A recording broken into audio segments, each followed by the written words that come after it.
You about the new currency confusion in just a bit, but for now, there's a new twist to the Suraya investment saga with the family of former prominent politician Njehu Gatabaki now coming out to deny ever getting into an agreement with Suraya Real Estate for the development of four-ways junction. So the Gatabakis, who claim to be the legit owners of the property, say Peter and Sue Muraya have over the years used their property to swindle Kenyans using an agreement that never materialized. And as Hassan Mugambi now reports, more investors recorded statements with the DCI.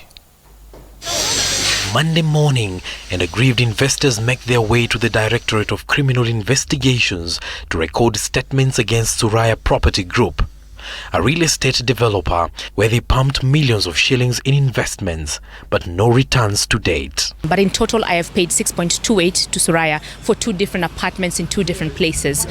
I think it's a shame. It's a shame that they have taken billions of customer deposits. They have taken billions of loans and are not performing on those loans. And now houses that people paid for will be auctioned.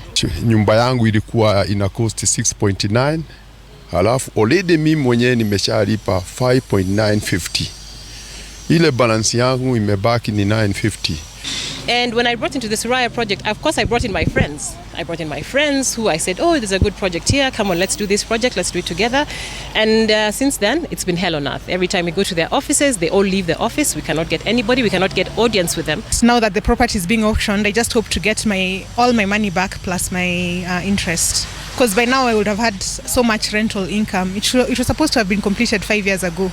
Among those at the DCI is the family of former prominent politician Njehu Gatabaki, introducing a new twist to the multi-billion shilling Suraya property scam. Gadhoni Gatabaki now says the four-ways junction property, which investors have paid millions of shillings, was a hoax. People have leases from Peter Muraya, and he does not own the farm.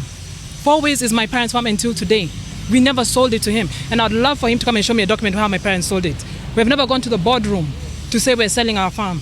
So how do you own four-ways? Through a private investigator, the Gatabaki family claims it has established that Peter and Sue Muraya fraudulently acquired documentation to swindle Kenyans into believing they own 105 acres at the four-ways junction property. From the day one to date is fraudulent transactions.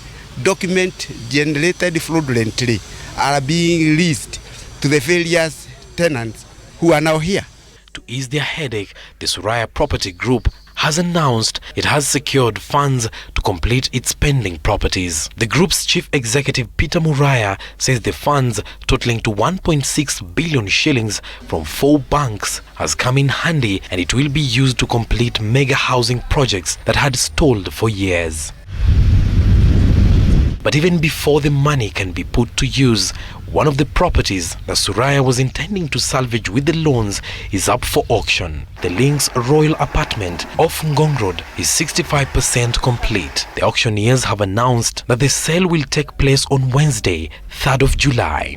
Hassan Mugambi, Citizen TV.